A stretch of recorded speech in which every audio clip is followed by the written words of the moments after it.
This is MacroVoices, the free weekly financial podcast targeting professional finance, high net worth individuals, family offices, and other sophisticated investors. MacroVoices is all about the brightest minds in the world of finance and macroeconomics telling it like it is, bullish or bearish, no holds barred. Now, here are your hosts, Eric Townsend and Patrick Ceresna. Eric, it was great to have Jim back on the show. Now let's get to that chart deck. Listeners, you're going to find the download link for the post-game chart deck in your Research Roundup email. If you don't have a Research Roundup email, that means you have not yet registered at MacroVoices.com.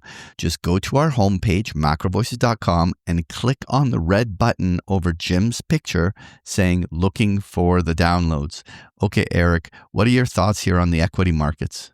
Well, Patrick, the overbought rally in the S&P looks like it's probably topped out. I don't really have any strong view about what comes next here. I feel this is a news headline-driven market, and there's plenty of room for big moves in either direction from here, depending on what the news flow brings us. The way that I would describe it is that we have an incredibly overbought market on the short term that is exhausted, is approaching some very key overhead resistance, and yet at the same time has not been presented yet a catalyst for beginning some sort of a sell cycle. So let's put that overarching theme into context. First of all, if you go from the April low from where the little crash event occurred, we have now in 45 days rallied 24% off of that low. And since the April 21st swing low, we have had basically a 30-day 16% rally on the upside without any pullbacks. And so almost all of this upside momentum has just driven these markets right back toward their 52-week highs, up near 6,000 on the S&P in a very fast manner. It is very typical from a technical perspective for the market to take a break. It doesn't mean a bearish setup that is a big shorting opportunity, but rather simply a market that has to absorb making such a big move, and these kind of correction and mean reversions are very normal. Here, we were 300 S&P points above just a 50-day moving average, which was a very typical period where a market mean reverts back towards that moving average. So for us to potentially see the S&P mean revert back to 57 to 5,800 on the downside would just be normal when you put it in the context of the prior rise. Now, when we get this type of a pullback, one should approach it that this first test will likely be a buy on dip, which is that when the market gets down there, it often will return right back to the highs. I do believe the highs of the year from January, around that 6,100 on the S&P, are likely to cap almost all upside in this first half of the year. And therefore, if you buy a quick dip, you can capture a nice 5% rise in the market on a tactical trade, but you need to be buying dips because you need to create some form of asymmetry in those trading opportunities. Overall, at some stage, I do believe the stock market will once again have another correction. Really, at this stage, I view it that that's a risk for the second half of the year. All right, Eric, what are your thoughts here on the US dollar? Well, after almost testing 102 this week on the Dixie, we're back below 100. The open question at this point is whether the counter-trend rally is already done after failing just below 102, or if there's still another leg or two higher yet to come. So far, it appears that it may have already ended and we could be resuming the downtrend in the dollar, but it's early to say.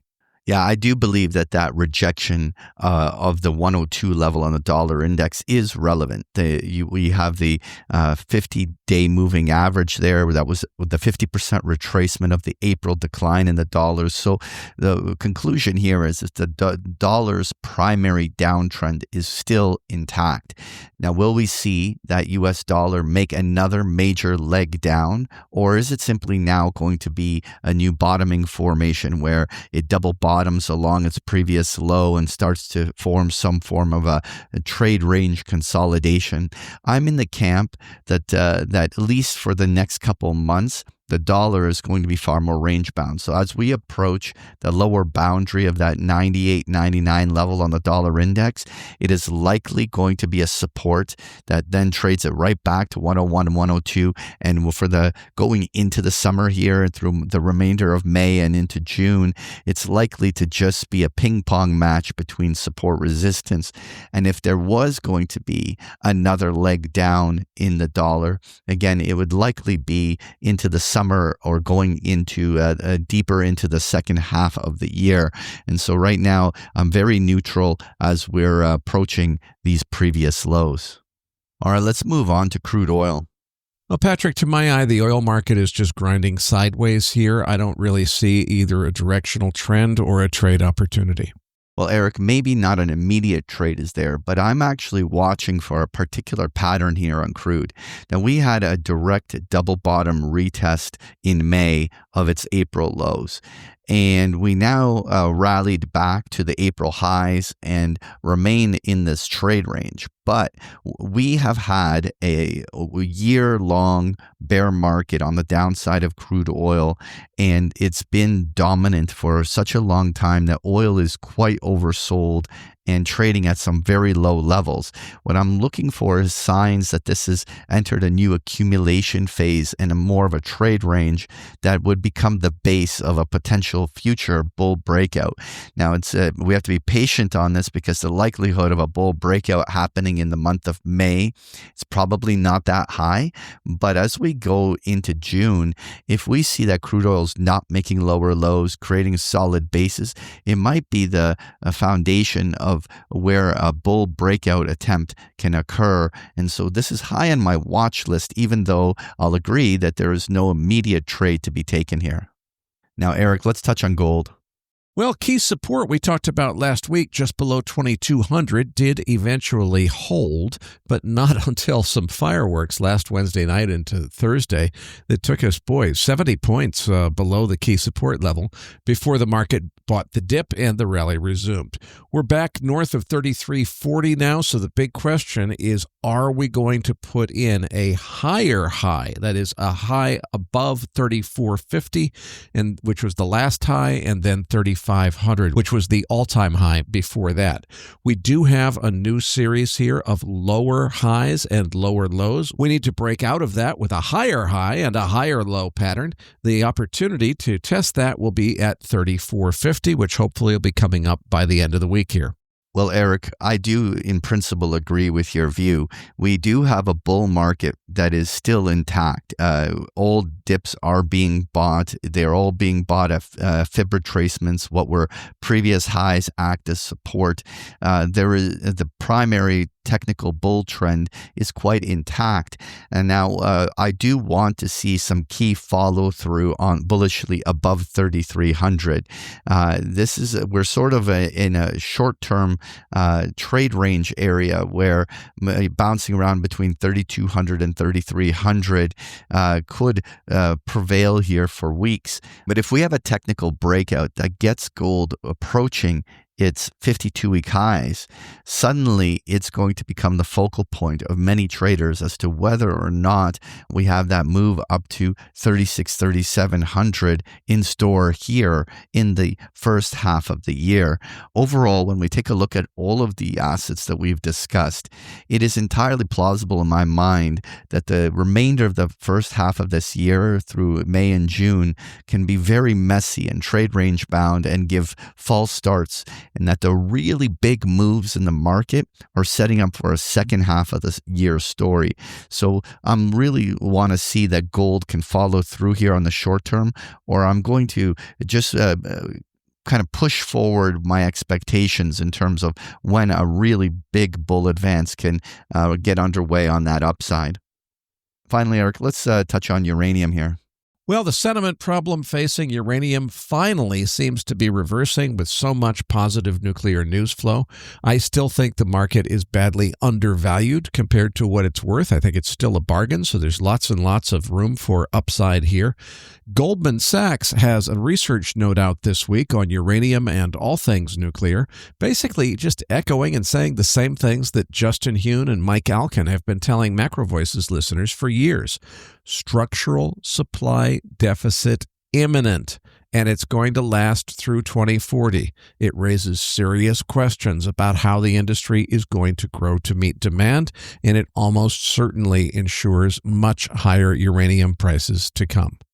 There's no denying the bull case over the long term. The puzzle to solve here is whether the next bull phase has genuinely begun. So when we look at this chart here on the Sprott physical uranium, what we can see is that we're now getting a little bit of a pause and pullback right to the 50-day moving average, right back to a 50% retracement area.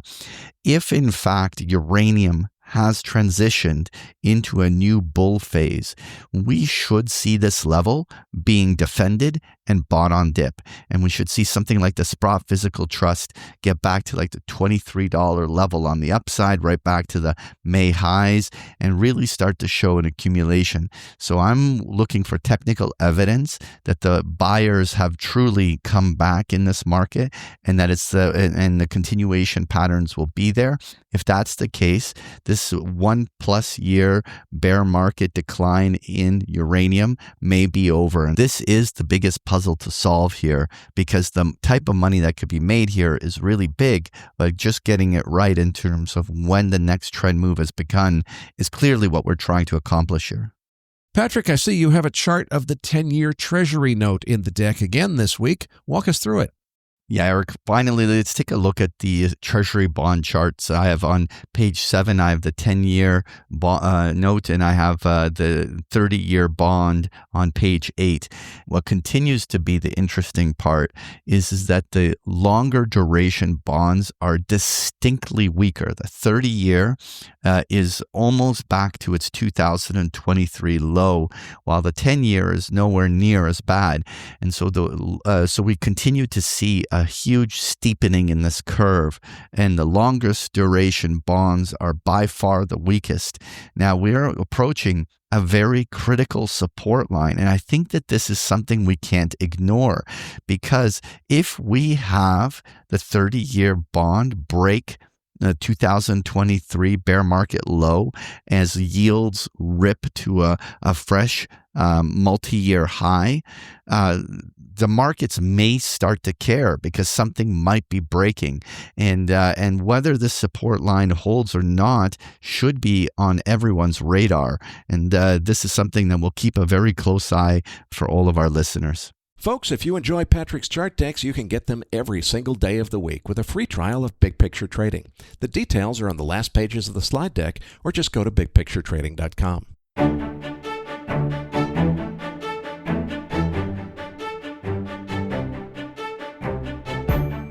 That concludes this edition of MacroVoices.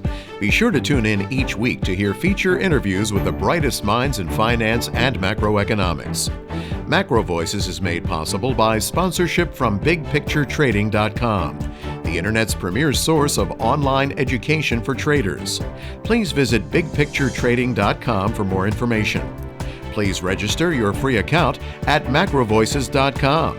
Once registered, you'll receive our free weekly Research Roundup email containing links to supporting documents from our featured guests and the very best free financial content our volunteer research team could find on the internet each week. You'll also gain access to our free listener discussion forums and research library. And the more registered users we have, the more we'll be able to recruit high-profile feature interview guests for future programs. So please register your free account today at macrovoices.com if you haven't already. You can subscribe to MacroVoices on iTunes to have MacroVoices automatically delivered to your mobile device each week free of charge. You can email questions for the program to mailbag@macrovoices.com, and we'll answer your questions on the air from time to time in our mailbag segment. MacroVoices is presented for informational and entertainment purposes only. The information presented on MacroVoices should not be construed as investment advice. Always consult a licensed investment professional before making investment decisions. The views and opinions expressed on MacroVoices are those of the participants and do not necessarily reflect those of the show's hosts or sponsors. MacroVoices, its producers, sponsors, and hosts Eric Townsend and Patrick Ceresna shall not be liable for losses resulting from investment decisions based on information or viewpoints presented on MacroVoices. MacroVoices is made possible by sponsorship from BigPictureTrading.com and by funding from Fourth Turning Capital Management, LLC. For more information, visit MacroVoices.com.